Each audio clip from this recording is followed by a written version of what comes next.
we spoke about our beards, Yes, and you edited it out. What? And you edited it out. What do you mean I edited it? You said... I edited it out. You edited it. That's the intro. Is that recorded? Yes. Yes, it's recorded. You edited it out. What did I edit out? We were talking with Jason from Bearded Manners about... Yeah, we're having a beard off. I've been growing my beard. I told you this. So, but I told you I'm growing it. Look. Yeah, but it looks good as well, to be fair. I thought that when you come in. Yeah. And your hair looks nice. I don't think men tell each other that enough. There's probably a reason for that. Take your hat off. I haven't had a haircut or a beard trim since we last saw each other. Well, we're growing the beards, aren't we? But yeah, I'm in two minds about what to do with the hair at the minute, but it's not what the people are coming here to listen to. Hi, Jack. Hi, Sam. You're right. Yes, mate. I'm good. I'm doing well, mate. I think I quite like the idea of growing the beard. I need to. I don't know, I need to be a little bit more mindful of it, because when I've done it in the past I just let it all go and it turns into like this itchy mess, and I don't really maintain That's it. Why we've both got to go down to Bearded Manners. I think we should do that when we're both off next. We'll go down there, do a dip, and then we'll get some oils and we'll massage each other. Sorry, that escalated. Wow. Yeah. We'll lube each other's beards up. Oh God. Fuck's sake. Yeah, but just on reflection of that podcast with Beard Manners, that was it was really quite something. That was quite a I was quite wowed by the bloke, considering what he has been through with his wife and what they've been through together as a family unit. Like, so inspiring. Yeah, like, I listened to his story back, and I listened to it back, and especially like how he's so positive and he's so open to giving people what he's learned and what he's been through. Like, just a really top bloke. And the way it's analogies, isn't it? I like using analogies, and he did as well. Yeah. And he was really good at them. I really like that. I got goosebumps a couple of times when he was talking. We've got a guest coming on today that's already been on before as well, Mr. Gareth Lake. Part 2 with the gym. Yeah. He come on before and talked about his time in and out of prison as a young offender. Young offender. But what we're going to talk about today with him, which is a very important subject, and I've wanted to talk about my experiences with it for a while as well. We went for a breakfast the other day, and we were just talking, and we've been best mates. Well, we've been mates since we were kids, me and Gareth. My dad and his dad were best mates growing up and went on caravan holidays and whatnot. Yeah. And both of us struggled drastically with a certain situation, and none of us, and it was spookily the way we were talking, so similar in what we were going through, yet none of us knew each other were going through it. I suppose we did, but at the time, what we're talking about is when we were both split up with partners who we've got kids with, and then you share custody, obviously, and it went from seeing your kids every day to only seeing them, in my case, Wednesday evenings and every other weekend. And when I look back at it now, like that my darkest days in depression were Sunday evenings, when everything was 100 miles an hour with the kids and you're distracted from everything, but then for them to go and get picked up, and then all you're left with is kids' clothes lying about, the kids' TV still on, and just on your own, and it went from 100 miles an hour to naught. That I can honestly say is the times I've been at my lowest, lowest, and I've drunk myself into oblivion and snorted myself into oblivion on Sunday evenings, just like trying to fill a void. And it's so important that we had that conversation, because there'd be so many men now that have just split up and just sharing custody. It's really tough, and it is a horrendous time, because it's so many mixed emotions as well. You're happy you got your kids because you haven't seen them all week.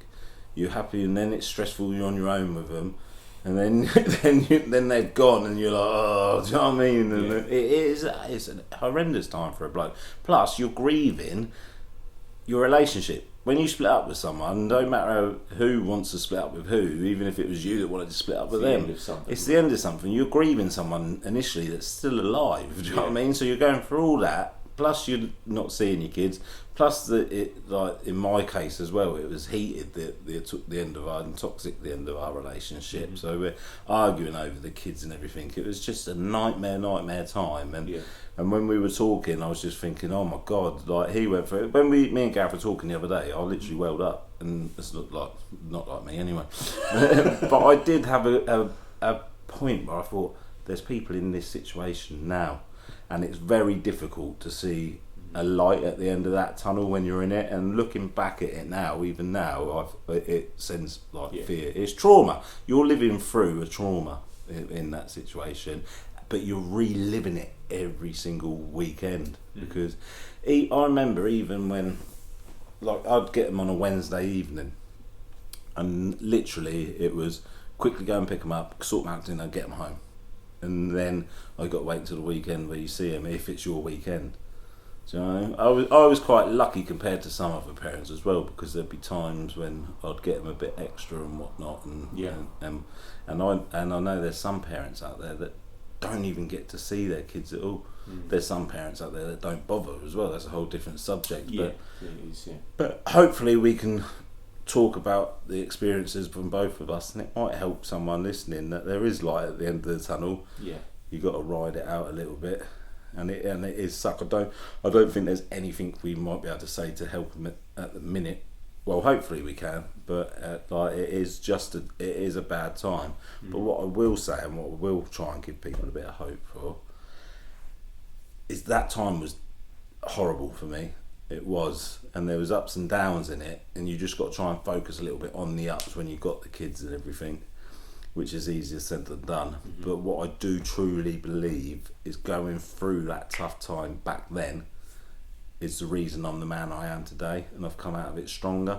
So there is positives there, even if you can't see it right now. If you're sat there now and you're missing your kids and everything, it is making you a stronger person initially. I mean, what keeps you motivated through that? Do you know what? I didn't handle it well at all, because I was drinking and taking drugs to fill the void when they were gone. So I went about it the wrong way. So the point of this is to try and get people not to use drinking drugs to. But I mean, you're still in. Obviously, it's better now. It's not the same as when it was initially. But obviously, you're still in that kind of split parent, co-parent kind of scenario now. So how do you maintain those lows when they go now? How do you deal with it? Now the girls are a bit older, it's a bit easier. I'm in contact constantly with them through FaceTime and stuff. They ring me, I ring them, and it is a little bit easier. Plus, with time, you get used to that routine and that. I've changed my work and that now, as you know, and I do 4 days a week, and I do longer shifts in them days. But it was very important for me when I changed careers that I found a balance with work and family, because before I was in a warehouse and I just felt like I was working and existing and only just seeing the kids when I could, and that was all play parts in my mental health. So it was important to me to get off my arse, find something I actually enjoy doing for a living, but doing it a certain amount of time. So I do 4 days a week, which gives me, I do 1 weekend off, 1 weekend on, and then I have Wednesday off on both weeks, and I have a Tuesday and Thursday off 1 week. So I have Tuesday, Wednesday, Thursday off 1 week, where I get to pick the kids up from school, do all that bit. But when they're in the holidays and everything, I get to spend all that time with them and that as well. So I've found that balance now, and I know every situation is different, but you just got to fucking try and do whatever you can to... of course you do. And finding that balance between family life and work life, and trying to be amicable with both sides and that as well, because... I suppose that's the important bit for the kids, isn't it? For the kids and for your own mental health, and the other person's, if you're giving them shit all the time, which I did when we first split up, then that's affecting their mental health, which is affecting your kids initially, because if you're stressing the other parent out... it's not going to work out well for your kids, is it? No. So if I could go back, I would have handled things differently, but I can't. So all I can do now is try and guide others in the right way. As always, like and subscribe, YouTube and Spotify. I'm panicking when you say this bit. My mind starts racing, I still mess it up. I am Jackie Boy Shep on Instagram. Sam is... Sam on... Oh, dare _2_div on Instagram. Honestly, I mean, we're up to nearly 50 episodes, so I'm going to start writing it on your forehead and just read off it. Fuck's sake. Dare to dip on Facebook, like and subscribe, ask to join, all that good stuff. Enjoy the episode. Yeah.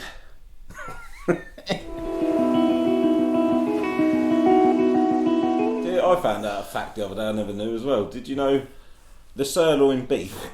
Did you know why it's called sirloin? It's just a loin. With any other animal, it's pork loin, or it's just a loin. And I never thought about it, but King Charles I loved it so much he knighted it at the table, and that's why it's called sirloin. Sirloin. Yeah. Fuck off. Yeah, seriously. Ridiculous. Yeah, seriously. You just made that up. No, I swear to God. He knighted a bit of meat. Yeah, and that's why it's called the sirloin. Because he liked it so much. Yeah. Sirloin. Yeah. I might have to Google that. Google it now. I will when I'm at home bored. Obviously you were fucking bored. Yeah. What a shit thing to Google. Wow. I've done the intro because we were talking what I wanted you to come on for, and we've done the intro already speaking. I think it's a very important topic. Me and you had me in tears when we went for breakfast that time, talking about something we've both been through, and that's where things go from 100 miles an hour when you got the kids, and then when you drop the kids back off when you first split up and everything. I think that's we'll touch on that. Yeah, it's an important subject to talk about, I think. Yeah. Yeah, and we'll just in general, like that, just dads in general, like I don't think we as fathers get enough credit for the stuff we do, because everything's mum. Like, just from experience, I'll give you a prime example. We can go over this all later if you want. But, like, for example, when you get letters home from the school, doctor's appointments, parents' evening, the football team, everything's always, I will give that to mum, I will let mum know, I will sort that out with mum. Well, hold on, like that child's got two parents, so either share it out equally or duplicate everything that you're sending out. You know what I mean? For example, I have to go and ask every time to see how the children are doing at school when they get the school reports. But mum naturally gets hers. She doesn't have to ask for it. Yeah. Why am I having to chase up a school report and it just naturally falls on her lap?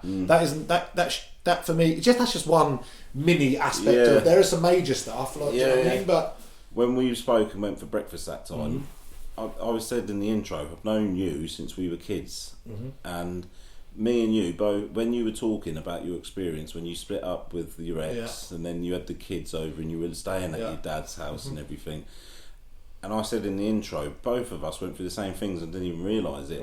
But from when it went, those are some of my darkest days, when it went from 100 miles an hour to having the kids. that was the worst time. It was like, it was attacking me daily. It was attacking my emotions, attacking me mentally. I couldn't cope. When my dad died, I had no choice but to cope. Do you know what I mean? I know you have no choice. Everyone goes through shit and you just get on with it, and you just think, I would never be able to cope with that. My girlfriend said to me a couple of days ago, if I lost a family member, I don't think I'd be able to cope. I think it was driving me over the edge. No, you wouldn't. Like, you would cope because you've got no choice. And you've got children. You have to push on. You've got to just keep going. What's the alternative? You just give up? You end it? You're not going to do that. So you just got to find a way of fucking getting over it. Yeah, definitely. But that's the first time in my life I've ever felt like, I don't know if I can do this. I don't know if I can be here anymore. If I don't have them, I don't think I want to. I don't want to wake up tomorrow. But yeah, going back to what you said about the whole. So I'll start from the beginning. Where, and again, you can touch on it because you've been through something similar. Everyone's scenario is obviously different and independent to them, but this was my experience. I was in a relationship, got out of prison when I was 19, 20, got with the kid's mum very early on after getting out. I'm talking a matter of weeks, if not months. Moved in together. It was very intense from a young age, and I was with her for nearly 10 years. So from 15 to 19, I was pretty much in and out of prison. That was my life. From 19, 20 to 28, 29, I was with her. I didn't know any different than to be with her. It's the only real girlfriend I've ever had. I'd obviously had girlfriends of 6 months here and a year there or whatever, but they were nothing. I didn't have children with any of them. I didn't have, do you know what I mean? Weren't married or lived with any of them, blah, blah, blah. Anyway, so then when we split up, it had been rocky for the last 6 months, if not longer. And I knew it was coming into an end, but you know, people stay together for the kids, or we don't actually, maybe we could rescue this, or you're living in a fantasy, you know it's over, but you don't want to accept it. I think that's where I was at. And then it got to the point where one day I was like, it was actually depressing me. It got to the point where I didn't want to go home. I was being horrible to her, and she didn't deserve it. She then in turn started being horrible to me. It just wasn't nice on the kids. I remember we had a physical argument once, and for me, that was the breaking point. That was like, you know what, tomorrow I'm going. And I packed a bag the next day. No, that's a lie. I walked downstairs, and I remember my daughter saying to me, "Dad, I heard you and Mummy fighting last night." That was it for me. I went upstairs, I grabbed a pan full of clothes. I got in my car, and I rang my sister and said, "I need to come and stay there."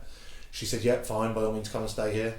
Then she rang me back an hour later and said, "I've just spoke to your dad on the phone. Your dad said, don't be so silly, why don't you go and stay there? He's got an empty house, he's there on his own." My sister was moving house in about 6 months' time, so she said, "If you end up staying there for a few months, you're going to end up having to move again with us. It just makes sense to go to your dad's." Well, the strange thing is, I hadn't spoken to my dad for about 6-8 months at this point, if not a little bit longer. We had an argument over petty bullshit. We didn't speak because I'm stubborn, so was he. And he rang me out of the blue and said, "I've heard what's happened, you come here." And I said, "Are you sure?" He said, "I'm your dad, of course you can come here, you always can." So that's what I done, went to his. We never even we hadn't spoken a word to each other for over 6 months. We never ever spoke about why we didn't speak for 6 months. It was the elephant in the room. I knew what had happened. He knew. It was probably 6 of me, half a dozen of him, and he just thought, we're both being idiots. That we don't need to go on about it, because if we go into it, it might end up falling out again. There's no need. So he just said, "Stay here for as long as you want," blah, blah, blah, blah. Which was one problem that I'd had resolved. At least I had somewhere to stay. Then the next problem was, I'm being told what day, this is by the kid's mum, what days and times are we going to sort out about having the kids? Well, my mentality then was, you don't tell me nothing. No one tells me anything. I'll tell you what's going on, yeah? Looking back on it now, it was absolutely ridiculous. And kids having routine, whether that benefits me or sits well with me, is irrelevant. For them, that's the most important thing. Routine. Bedtime routine, school routine, seeing parents, whatever. Routine is beneficial to children. So, and I didn't look at it like that. I then started attacking straight away. You don't fucking tell me when I'm seeing the children. I'll tell you when I'm seeing them. I'll be round tomorrow. I'll be round the next day, and I'll come round when I feel like it, because I want to see them at that particular time. I was still so angry that the relationship had come to an end that it was another way of trying to control her or trying to control things. Because I am quite a controlling person. I do like to be in control of my life and what's going on. I don't like people dictating to me what I'm doing, when I'm doing it, etc., etc. I know that in certain aspects you have no choice but to be dictated to, but I personally have never liked that side of things. So I remember being at my dad's. We sorted something out temporarily, which suited us both, which actually turned out to be indefinitely, because it's still like that now. I have them every Tuesday overnight. I take them to school every Tuesday morning, have them overnight, take them to school on a Wednesday, pick them up again Friday morning, take them to school Friday, and have them Friday, Saturday and Sunday. So it works well. It worked well for me then, it still works well for me now. I absolutely love and look forward to, more than anything in the world, having the kids for the whole weekend, because I get to pick them up on a Friday morning and they're with me until Sunday night. I have them for the 3 whole days other than the time they're at school, and I love it. But I also love having the next weekend to myself, so that I can enjoy myself, do my own thing, and spend time with my girlfriend, etc., etc. So it works perfectly, if you know what I mean. Obviously, if it was my choice, I'd have them 24/7. If I had them anymore, I'd be eating into mum's time, because I pretty much get 50-50, you know. If I had an extra 10%, then she's losing, and well. So moved in to my dad's. I had a plan, 3 months. That's all at most. That's all I was going to be. I was 28 years old. I weren't going to live with my dad. Who wants to live with their dad at 28 years old? I know some people have no choice, whether it be financially or whatever, or my similar scenario to mine. I ended up living with my dad, and I used to get physically upset, like genuinely upset, and I'm talking like sobbing. I remember Kanye West's new album had just come out, and I used to listen to it on repeat, and even when I listen to it now, it makes me want to turn it off, because it brings back that shit time. And I can honestly, hand on my heart, in 34 years say, that was probably the hardest, maybe not the worst, because my dad dying was obviously a lot more serious, shall I say? I don't know what the right word to use is, but that was a lot more damaging is not the right word, I don't know, but it was... That's more finalised, isn't it? Yeah. It was a horrific time of my life that no one will understand how bad it was for me, and if I explain it, it might sound like I'm blowing it out of proportion and exaggerating, but I'm actually not. Just because you or Jack or anyone else wouldn't have seen how bad it was for me doesn't mean it didn't happen. I just dealt with it mostly on my own.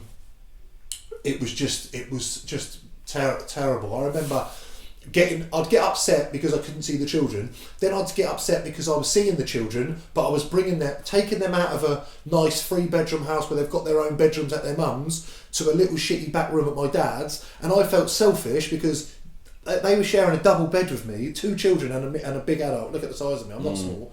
We were sweating at night time, like because there was too many in the bed. Like I didn't have enough room to sleep properly. I was awake most of the time because I didn't want to roll over onto them, and I just felt like, you're here because I want you here. You're not here because this is the best thing for you. Do you know what I mean? The best thing for you would be to spend it in your own bed at your mum's, comfortable. Yeah. But I want you here with me because you make me feel better. You're the only thing that's getting me through this. So I felt selfish. They probably didn't even have a clue. They probably actually enjoyed spending time. But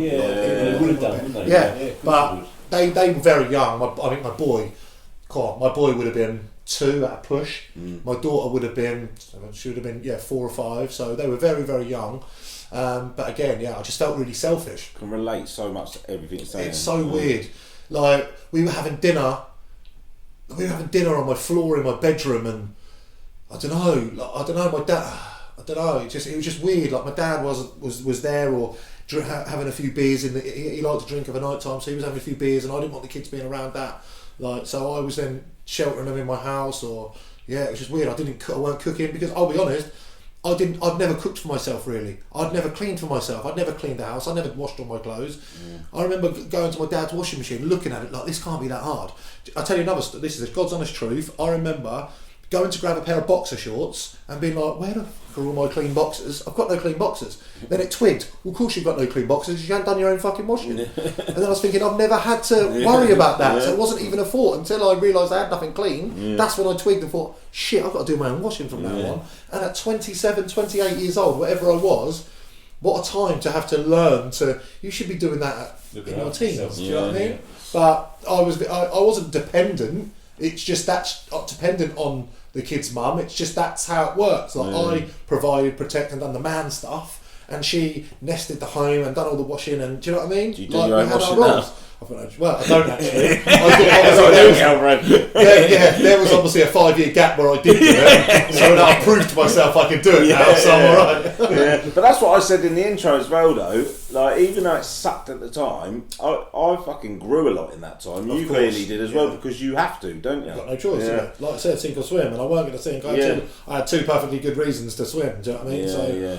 Then I relate so much, to what you were saying, where because I felt very much like that as well. So selfish of me because I wanted the kids with me all the time, but when I had them, I felt like I'm not giving them everything that they could be having at home. Well, when you again, you don't have to tell me; it's your business. But when you there was obviously times when you were off the wagon, if you want. When you were having the children, so there you must have felt then like, why am I taking them away from their mum to come and sit with me when half the time he's probably fucked up anyway? Or sitting there thinking about getting fucked up. Yeah, that's the thing. There wasn't times, and I've been honest about it before. I wouldn't drink as much as what I was, but I was still drinking bits. But the worst thing about that, and it breaks my heart, but when it come to Sunday and all that time when I'd missed them and everything, there was a part of me that had my eye on the clock thinking I need to get a fucking beer. I can imagine, you know what I mean? Because I was like, towards the end of the weekend, starting to fucking...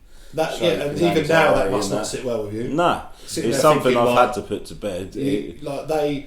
This sounds horrible, and this isn't a dig at you. Yeah. They deserved better 100%, at the time. Do you know what I mean? Not now. I'm not talking about now. Yeah. But at the time, why are you pulling them away from their secure family life to come and sit with you when all you're doing is really wanting them to go? Or I know it wasn't personal against them, as in I want you to go. No, I just want to be on my own, so I can get pissed. There was 2 people in one mind back then. There was the addict that wanted to get on it, and the father that wanted them to stay. But then even the father that wanted them to stay was thinking, was getting overruled. Yeah, and that was where I'm thinking as well. Are they better off without me? And that's where I was thinking at that particular time. I can honestly say I've never thought that, because I know how much I know how much. this sounds fucked up. I know how much I bring to their lives. I know their lives, and I've always thought this, and I don't need people to tell me this. People tell me every day when I post stuff. Or yesterday, I put a post up about my dad, just saying happy birthday and that I missed him, etc., etc. I hope he's proud of the people that me and my brother and sister are, etc. And I don't know if you've seen the comments, but there's loads of comments on there saying, "Of course, he's proud of you. Look how far you've come. You're one of the best dads I know. Like, you're great with your children." Blah blah blah. And as much as it's wonderful to hear you're a great dad and you're great with your children, what makes it 10 times more pleasant is I already know that, and that's not me blowing my own trumpet. You take that how you want. I know I am. I know how much I do for them. I know how much I care for them. I know how much I would do for them. Every dad says the same, and I'm not taking anything away from anyone else, because they're not my children. You're not my dad. That's down to everyone else. But me personally, I know, and I'll say the same about their mum. Their mum's a great mum, but their lives are better because I'm in it. Do you know what I mean? And I'll give you a prime example, which is weird. Well, not an example, but something that I spoke about with my friend the other day. He doesn't put his seatbelt on. Never puts his seatbelt on, right? And I never used to. Someone said to me, "Why don't you put your seatbelt on?" And I was like, "I don't know, it's just annoying. I'm always in and out of cars, blah, blah." And he said, "Right, let me tell you something." And this is stuck with me, right? And he said to me, "So something happens to you, right? You get in a car crash, not even your fault. You can be the best driver in the world. Someone crashes into you, just fuck all you can do, right? Then something happens to you, you end up dying as a result, right? What happens to your children? Who's going to do what you would do for them? Yes, let's say my kids step up. Let's say you as my friend, one of my best friends step up and go, Gareth, I'll always make sure your kids, you're never ever going to go out of your way as much as I will. You're never going to do what I would do. So that I am their sole protector. I am that person on this earth out of 7-8 billion people that would look out for them more than any other. Now you take that person away, just through not wearing a seatbelt, for example, then their lives are now not as good because of that, because you haven't put your seatbelt on. And every day since I put my seatbelt on. Because it's not just your life is not just for you, it's for them as well. Their lives are better because of me. Your children's lives are better because of you. And I was. You can say that now. You couldn't say that. But I could, because back then I was too hard on myself as well, because I was very lost, but I still done my best. And when I look at things and look back at it now, I still took them out for days out and done everything a father should do anyway. I'm not saying the love wasn't there. For you to sit there and say I was doing my best. Now this is not me digging at you. I'd say this to you off tape. Get drinking the day before, during, and the day after you're seeing them. Is that you doing your best? No. I see your point, but there'll be people in that situation now, and they're using drink and drugs to self-medicate because they're stuck in a lost place. Do you know what I mean? And no, I was struggling, and I could have done better. But what's weird is you end up getting in a hole, don't you? Thinking they deserve better, and then you like to medicate that for. And when you're an addict, you've literally lost you're not in your right frame of mind. You've lost your mind. They say it's an illness, don't they? I've never been addicted to it and stuff like that. But well, it's because it goes back further because of my mental health and everything as well. But at the end of the day, when I had my kids and everything, we were out and about and everything, but was that guilt, some of that, because of, do you know what I mean? We never know, but all I can do now is learn from the mistakes and move on. Like I say to people all the time, I'm not an addictive person, I don't have an addictive personality, but I am addicted to the children, I am addicted to the gym. My addictions are all positive addictions, you know. I've never been addicted to anything that can impact my life negatively, so I can't really say I know what you mean, I understand, because I don't. But yeah, I like to learn from a lot of other people's mistakes, not necessarily yours. But my dad loved to gamble, and that cost him partly to do with why he and my mum split up. So I'd learnt a lesson there. I'd never gamble. I see a lot of my friends, a lot of my good friends have had problems with drinking drugs.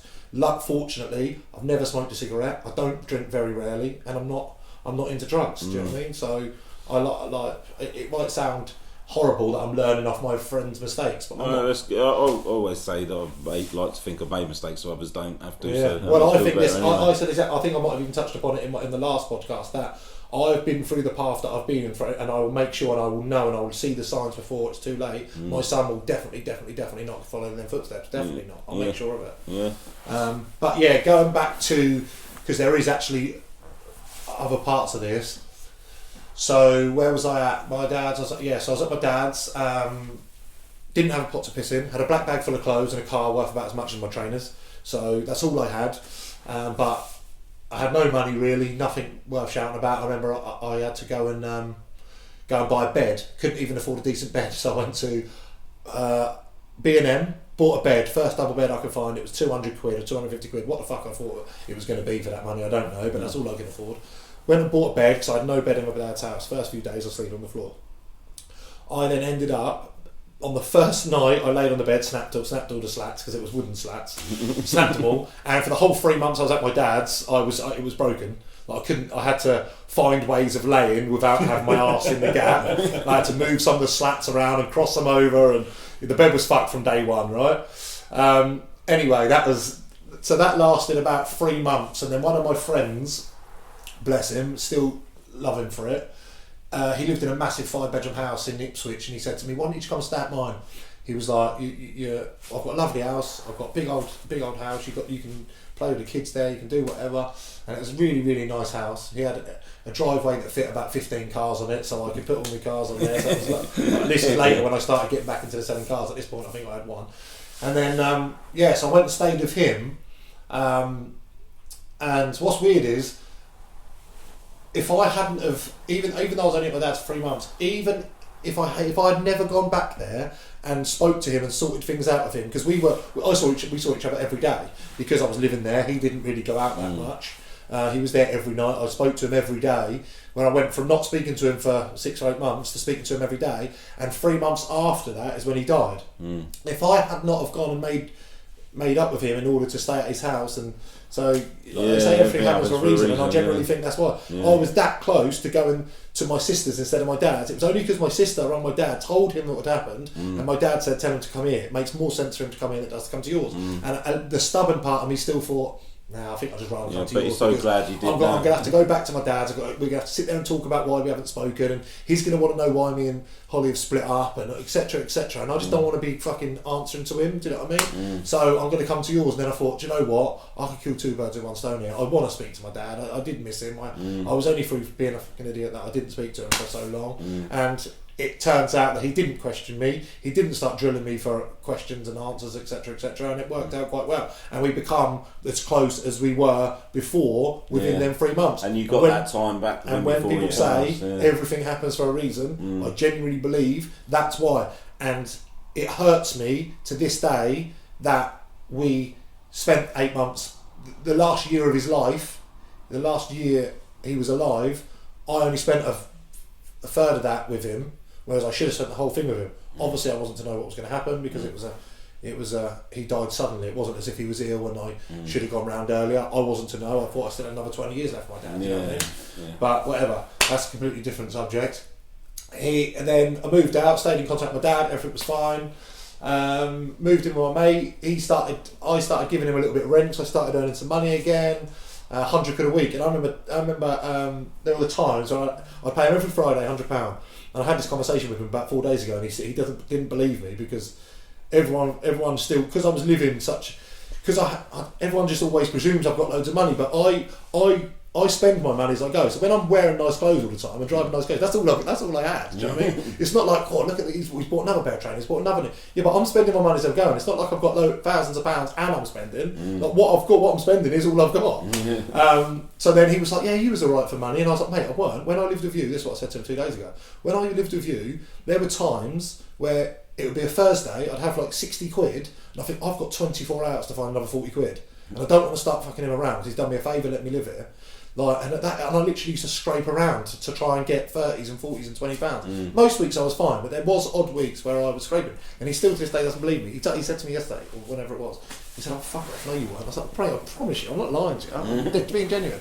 So anyway, stayed with him for what I wanted to be 6 to 12 months. Ended up being 2 years I stayed with him. But I actually genuinely enjoyed it. The kids had their own room there. His daughter and my daughter are the same age, they become like best mates, so everything just worked well. I was on the outskirts of Ipswich, this side of Ipswich, so it took me 7 minutes to get to the kids' house. But it just got to the point where I was now touching 30 and I thought, I don't want to live with my mate, I want a little bit of privacy. It took me that long to pay him each week but still put enough away to be able to go and get my own place again. And this is a weird story. I then again, through help from friends, a friend of mine had a house up for sale. He couldn't sell it. We got talking. He said, I've been up for sale for 2 years, can't sell it. If you want it, move in. Don't pay me as you go. No tenancy. The only thing I will ask for is a month's rent up front and a month's deposit.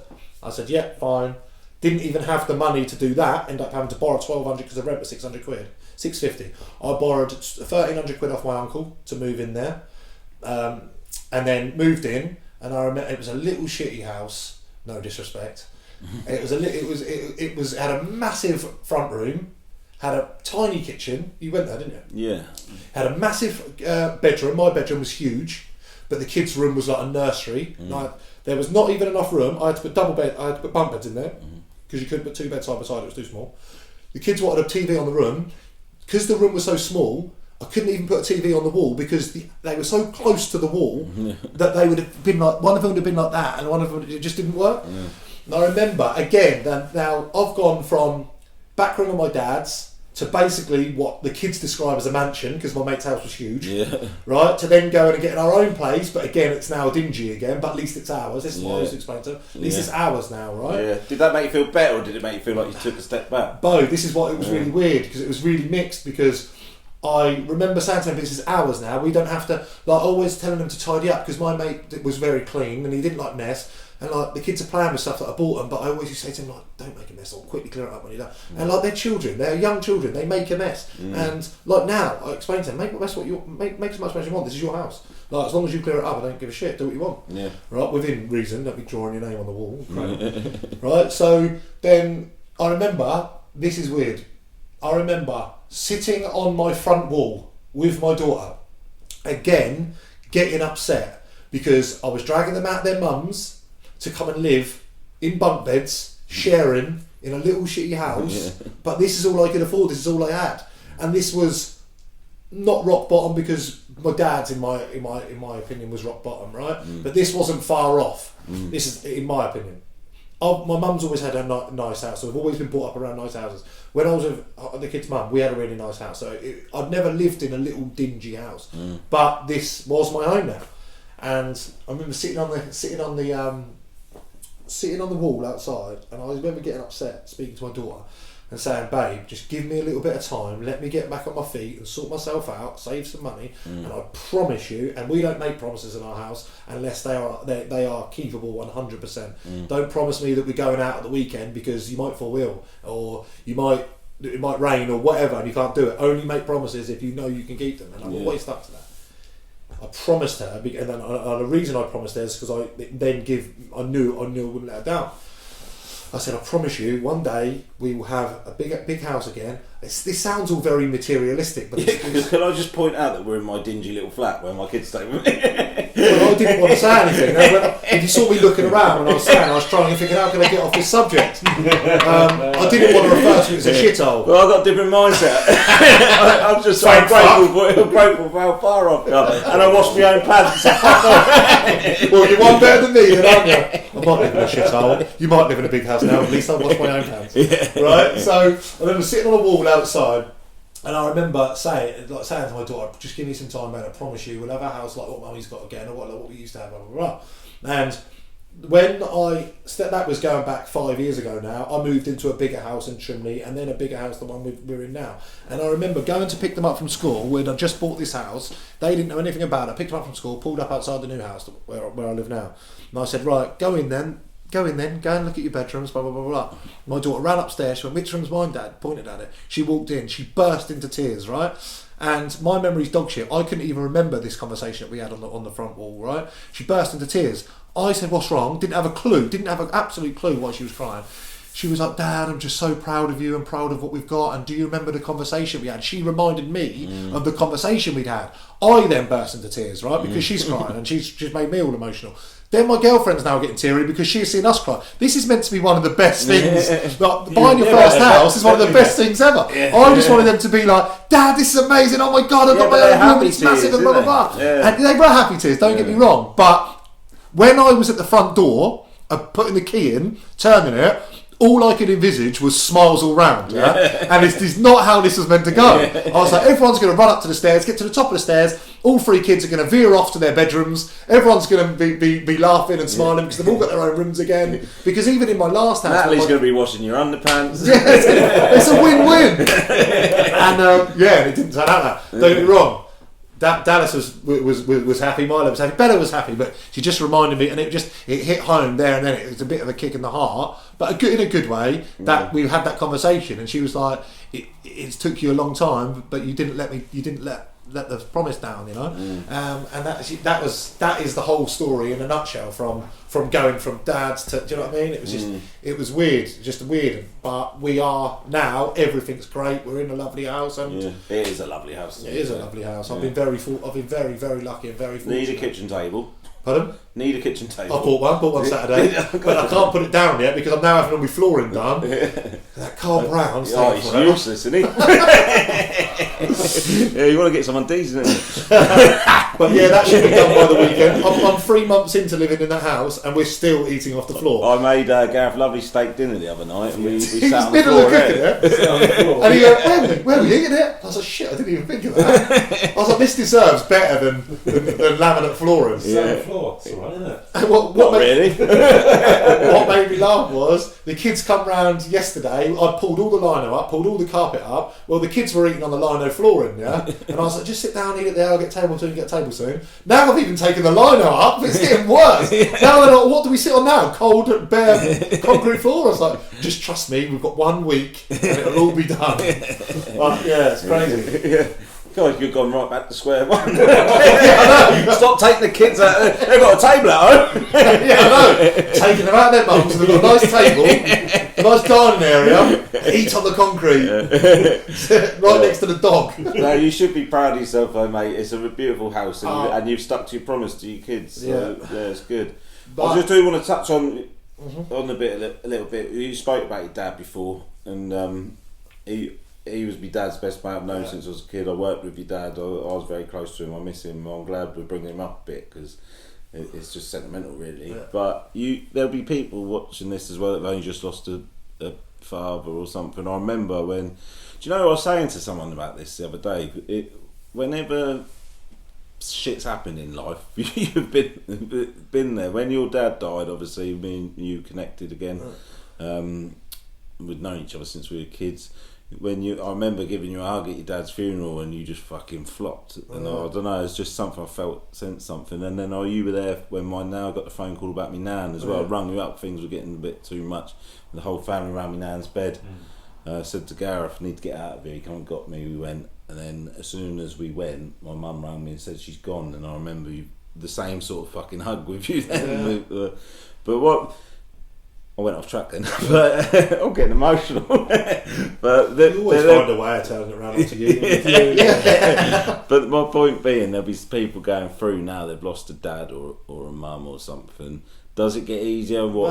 This is what I put on my Facebook status yesterday because I felt like I try and talk about my dad as much as I can to the children because I don't want them to ever forget him. And I put something on. It sounds so cliche, but like when people say, if you have a parent and you're fortunate enough, then yeah, and I do genuinely believe that. If you, not even just a parent, a grandparent, an uncle, a sister, a brother, you've had a fucking shitty little tiff, and you're stubborn, they're stubborn, like, really, let's say me and you didn't talk for 6 months and we were both being stubborn, right? And then I'm not texting him, well, I'm not texting him. But then I thought, you know what, I'm going to fucking text him. Like, what's the worst that can happen? You're going to be in exactly the same boat as you were yesterday and the day before. The best that can happen is you actually may rekindle something and you actually stop being stupid.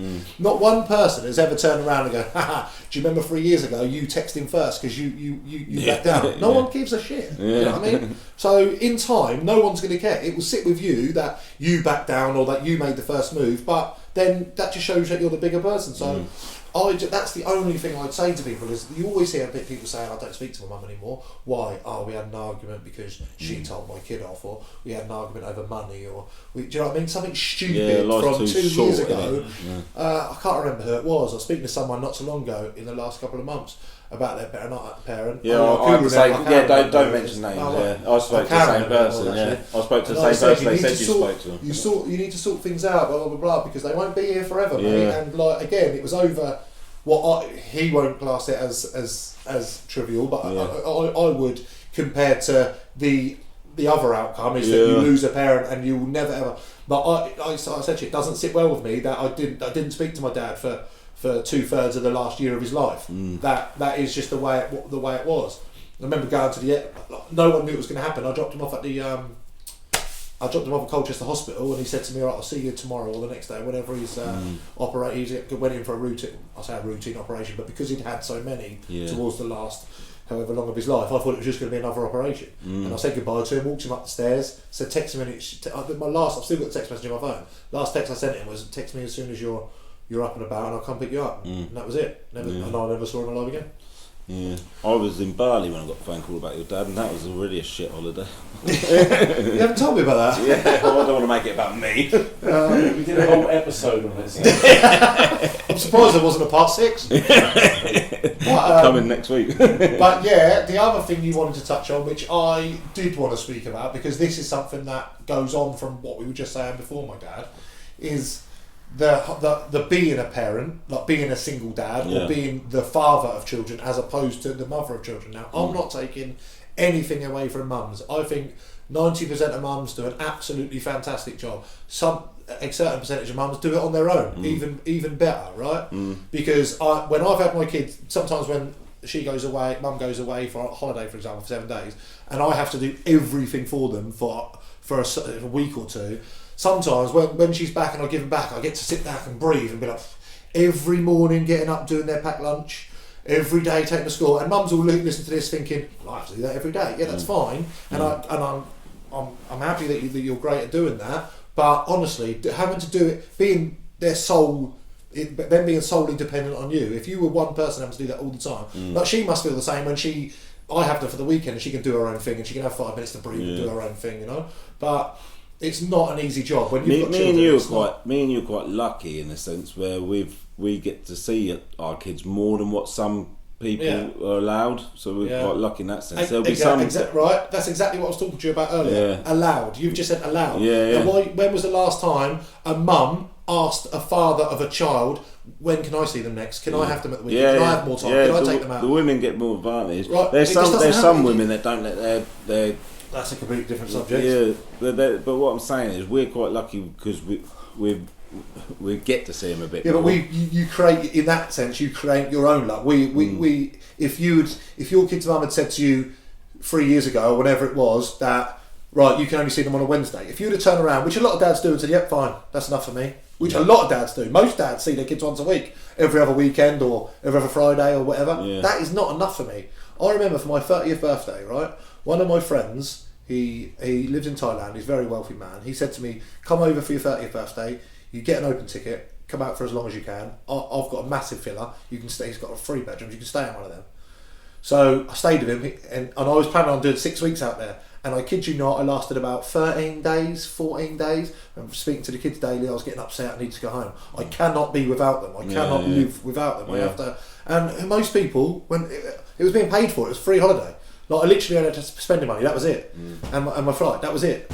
But I just couldn't do it any longer. I wanted to do 6 weeks, I just couldn't do it. I don't even think I've done 2 weeks, I think I've done 13 days. And I had to come back, so I just cannot be without them. Yeah. Whereas most people are happy to, not happy, but will accept not seeing their children for 90% of the time. Well, I think that is there's a lot of blokes that don't want to accept it as well, but they have no choice. Again, and I think it does very much go in a woman's favour, and I do think that's why a lot of blokes are depressed as well, because a lot of it is to do with not being able to see kids. I know there's some dads out there that don't bother. I'm not talking about them. I'm talking about the dads that want to see their kids, but they've got a stubborn mother that's not letting them, or because they have a new girlfriend, or because they didn't want to be with mum anymore, or because mum doesn't like them anymore. Well, that's got nothing to do with the children. That's wrong. It's crazy, mate. It's crazy. But like I was saying, the having to ask and the having, that's what it still gets to me now. Don't get me wrong, I just bite my tongue now and you get on with it because you kind of do accept it, because the alternative is you fight against it and you end up just in a shit place or arguing with mum all the time. Like, mum has never texted me and said, can I do X with them at the weekend, or can they come to this party, or do you know what I mean? I'm constantly answering to mum. Well, why is it just Why has it naturally just gone that way? And it does it with everyone. It's not just my scenario. Like, why am I having to ask for duplicate copies of their school report? Why am I having to try and find out where they've been or what? Do you know what I mean? Do you understand what I'm trying to say? Yeah. Like, I'm constantly having to go out of my way to find out stuff about my children. There's been I've been told about doctor's appointments that my son's been to from my son. Like, why didn't I know about this? Why have I not been made aware that he's got a doctor's appointment? Well, you didn't need to know. I took him. It's not really the point, is it? I'd like to know if my son had an issue to the point where he had to go to the doctors. If he was thirsty and had to go to, and you wanted and he needed a drink, yeah, I don't want to know about that. But doctors, do you not think that's something that I should know and not have to find out a week later from my son just because it come up in conversation? Like, and then you feel like... Yeah, I suppose if there was something serious that you needed to know, then you would though. But I know what you're saying. But it's not just that. I'm just using, that's just one of multiple things. Like, when you're having to I find a lot of stuff out from other mums or from the children. Like, sometimes I'll speak to my daughter about stuff, and I feel like she is constantly relaying messages back to me and mum because she doesn't feel that she can tell me stuff for whatever reason that is. Yeah. She doesn't want to. She doesn't feel like she can. She's not allowed. Whatever the reason is, you just think, I don't know. Then I'm having to ring the school and having to get, like, for example, there'll be parents' evening. Parents' evening time and allocation go straight to mum. Yeah. So where's mine?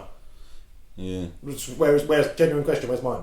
Yeah. So do I now have to ring the school and go out of my way to do that because you've given one out and that's gone straight to mum? Why did that not come to me? Yeah, that's the school that should be doing that, isn't it? Yeah, I know, but then that's my job to Yeah. then, and I'm just talking one aspect of many. Yeah. Yeah, I know what you're saying. Like, yeah. why am I now not? Well, I don't have, if I don't go out my way to ask the school if I can now have one, I won't get one. Yeah. Do But you not mum get does. that parent mail on that then?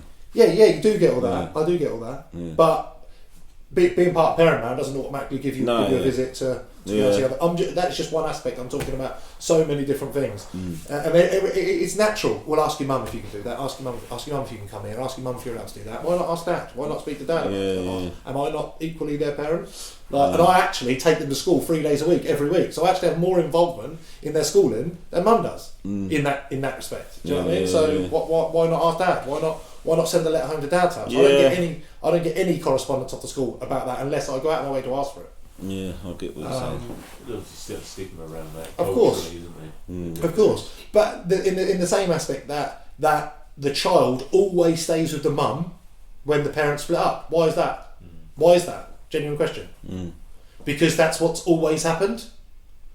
So does that mean it's just always going to happen? Is that the way it always is? The dad automatically. When was the last time you heard of a mum having to take the dad to court because the dad doesn't let mum see the kid? It doesn't happen. How many dads you've even touched on it twice in one podcast. I know dads that can't see their children. How many mums do you know that dads aren't letting them see their child? Not one. Yeah. Very, very rarely. Extreme case. Yeah. But I can sit there and name 10 names. Obviously, I'm not going to. Yeah. I can sit there and name 10 of my friends who have at some point have had to fight to see their children, whether it's full court, whether it's... And it's been going on and for I years, couldn't name one mum that has ever had to fight to see a child. Yeah. Unless they deserve to lose it in It's the been first place. going on for years, isn't it? Like, there was people dressing up as Batman and stuff. Yeah, I remember that. I don't think that's the best way to go about things. No, but I thought, no wonder you're not allowed to see your kid. What it did is it put that on the map a little Yeah, bit. I remember. Yeah, it did. It just, when you look back at it now, if I was dressed up, strapping myself to Parliament, dressed as Batman, I'd want you to say, don't let him see his kids until he's been mentally stable. No, I'm completely fine. There's nothing wrong with me. Yeah. But I told you I was Batman. Down, Sam. Oh, hello, Robin. where's Robin? I'll only speak to Robin. Can we get an ambulance, please?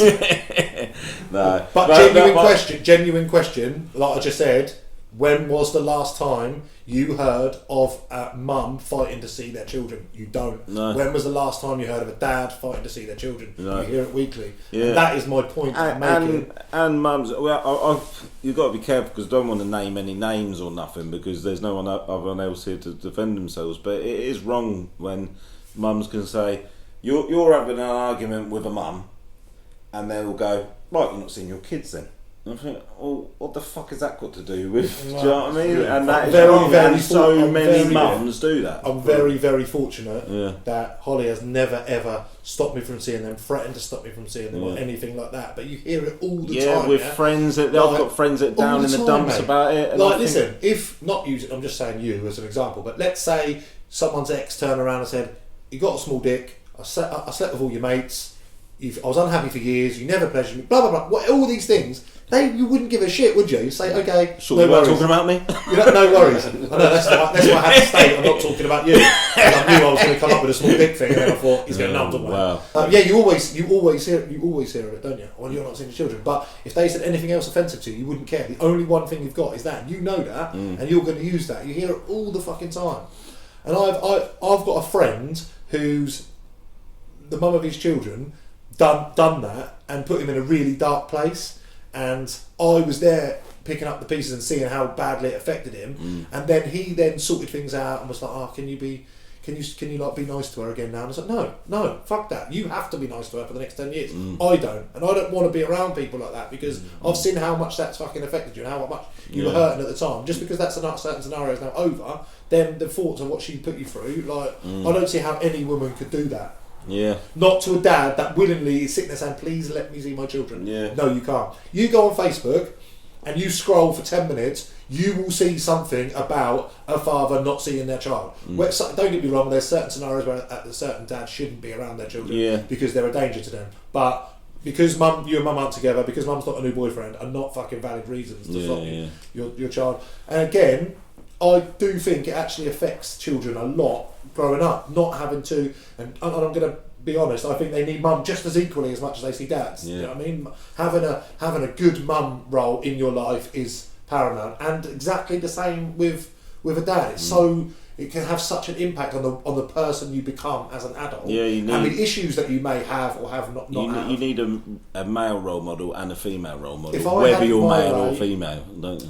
If I had it my way, my dad would have been a lot more active in my life, and I do believe that has something to do with. I'm not blaming him or anyone. Boy, you're such a twat. We'll let it. Why would you look at me like that? Why I went off the rails at such a young age? If I'd had a bit more discipline from a male role, do you know what I mean, or from a father, then no doubt. maybe I wouldn't. You don't know that though. He might well have been as active as possible. You don't. And I may well have still gone down the same road. So you just never know. Yeah, But I think you probably ended up at prison at some point. Whether why you got to bring it up, Sam? Yeah, you don't know. So what do you do then? So what advice do you give someone? In terms of, Well, I don't know. Let's create an imaginary scenario to give someone advice to. Someone they've just split from a long-term partner. They've got kids with them. What do you say? Because let's say they're going to be exactly the same position as you were, where you hit rock bottom, and you're sat there bawling your eyes out. What can you say to them? keep on grinding. You got to just look at them children every day, and if you can't look at them physically, you need to just shut your eyes and think of them and think of they're your reason. A child, multiple children, it doesn't matter how many, but at some point you are going to catch a break. At some point, it must be the same principle with coming. I don't know, anything that you're trying to get out of this hole, whether it be you've got a drinking problem you're trying to stop, you've got your children you want to do better by them, you've lost your job, that you are at rock bottom. The only way is up from here. You don't really have a choice. It's sink or swim. You're not going to sink. You're not going to sink. That's not what we do. As humans, we're not designed to give up. We just keep going and going and going. And my scenario is probably so small compared to what some people have been through. But when it's yours, it's everything to you. Like, I remember people when I was in jail, people getting longer sentences than me and saying, "Well, I'm doing a 7. You're only doing a 3." Well, that doesn't make my scenario any less important to me. Like, so you could sit there and say, "Well, I've been married for 20 years. I've got 3 children, a mortgage, and a wife, and I've lost everything." That doesn't make yours more. It's not top trumps. It's not, "Well, you beat me then." That was the lowest I've ever been. And if that's the lowest you've ever been, then we're at the same place. It doesn't matter how much you've lost. We're still in the same place. Yeah. And I just knew. But I know myself. I've been in multiple shit scenarios, and I know. This sounds like you're blowing in trouble, but I'll always be okay. I know it. I will always find a way, and I don't care how I have to do it, I will do it. I don't care whether I have to fucking upset some people, whether I have to do some things I don't necessarily want to do. I will be okay. I will make sure of it because I have 2 people that depend on me to be okay. You know what I mean? And there's 3 of us.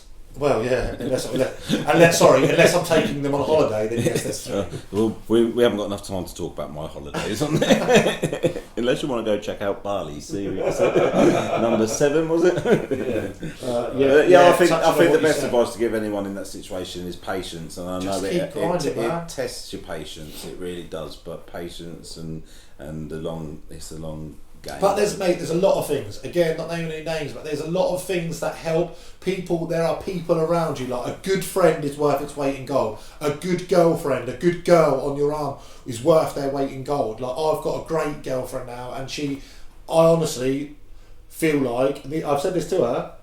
When she's in my corner, when we're together, when she's on the phone texting me saying, I hope you have a good day, like smash it babe, I hope gym went well, I hope training went well, well done for doing that, and congratulations for this, and I'm proud of you for that. That is clean worth... boxes are in the drawer. Yeah, that is worth its weight in gold. Same with a good parent. Like if you've got a good mum who stands by you, or a good dad that stands by you, like a good friend, you'd have to be very unlucky I ain't got any of them. To have lost everything. To have nothing to get up for in the morning and no one around you that can bring positivity. You've got to be pretty fucking unlucky. Yeah. Do you know what I mean? Yeah, I think that's great advice as well. Is if you've got a friend that's been through a similar thing as well, reach out to them because they'll be able to talk you through it. The same with anything. But they don't even necessarily need to have been through it themselves. They just need to be there for you. If they can offer you a shoulder, that's enough. Yeah, if they I do think though that if enough. people have been through it, they'll be able to help more. With I believe so, 100%. Yeah. When you're listening to people trying to give you advice and you think, mate, you've never even been through nothing even remotely similar. I'm not saying I'm not listening to your advice, but I'm more likely to take your advice if you've been through it than your advice if you've never, you know? Yeah. The same as when you used to go to probation meetings and they're sitting there saying, well, why do you get in trouble? Because I'm an angry bastard. Well, why don't you count to 10 before you get in trouble? Yeah, I'll try that next time someone's trying to ping me in my nose in a pub, they're pissed. I'll go, hold on mate, I just need to count to 10. It's the same as recovery. When you go to meetings, it works a lot more with people getting better off people that have lived it than what it does people go into a shrink that's never drunk or had an alcohol problem. But you must sit there and think though, if I can do it, you can do it. Yeah, like, definitely. I know I'm capable of it. Yeah. So. And then you see people that have lived it, and you think, well, if he can do it, I can do it. Yeah. But then you look at people's lives. Like you look at your life now. I know you, and I know everything that you've been through, and I can't even believe that you were as bad as you were. I speak to you now like you're a well-spoken person. You're respectable. You're not a scumbag. Do you know what I mean? Not mumbling to the vegetables in Morrison's anymore. I mean, I've seen you sitting on the floor eating dinner. Yeah, that was at your house in a pile of dirty underwear. It was a nightmare. No, thank you for coming on again, Gareth. Thank you very much. We will get you on again Thank as you well very because much. I enjoy talking. So Yeah. Say it. What? Peace Say, out. I've been on YouTube. I've been on the YouTube channel. Have you had more hits on yours than anyone else? Just say it. Just say it. Peace out.